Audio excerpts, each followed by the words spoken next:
What makes a good adobo? Fresh yung meat and then saktong ratio ng suka at toyo. Para sa akin, yung masarap na adobo, yung maraming sabaw. Siguro gusto ko yung adobo na hindi ganong karami yung sabaw. Yung lang, tama lang. Favorite ko na may adobo. Tsaka gusto ko yung medyo matapis-tamis.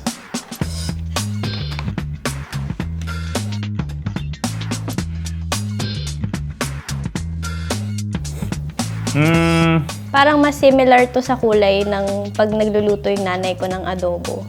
Adobo to? Siguro ito, bahay, at ito. Parang ito yung lutong pang resto. Kasi ito yung lutong bahay. Sa hiwa pa lang parang palengke lang.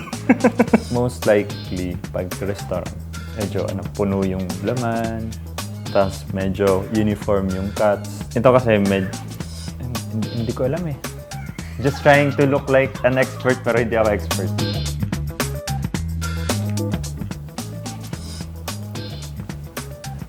Di ba parang to? Mechado or Nahin ko muna itong adobo. Ba't iba yung kulay? Apritata, ganyan.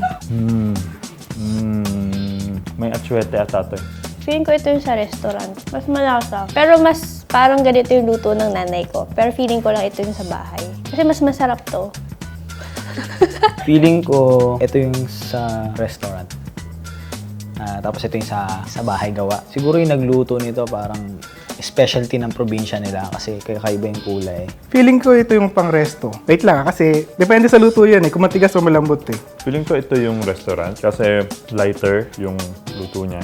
May visual element na kailangan niyang i-pursue. Ito yung sa restaurant. Kasi yung kulay niya, may food color. Ito, parang natural yung may toyo, tas may vinegar. Tas yung walang kung ano-anong nilagay. Basta ito closer sa lutong bahay ng nanay ko. Na ito yung homemade kasi ang importante sa kanya yung flavor lang. Hindi naman mag-glowy na parang ganito. Tama? Yes! Yes! Food pro! Feeling ko talaga sa ibang lugar to. Sa ibang lupalop to. Tali! Mali. Hindi kasi merong ibang klaseng adobo na tuyot, iba may ibang kulay. Para specialty ng nanay. Parang Ito. Sa tama ang una ko.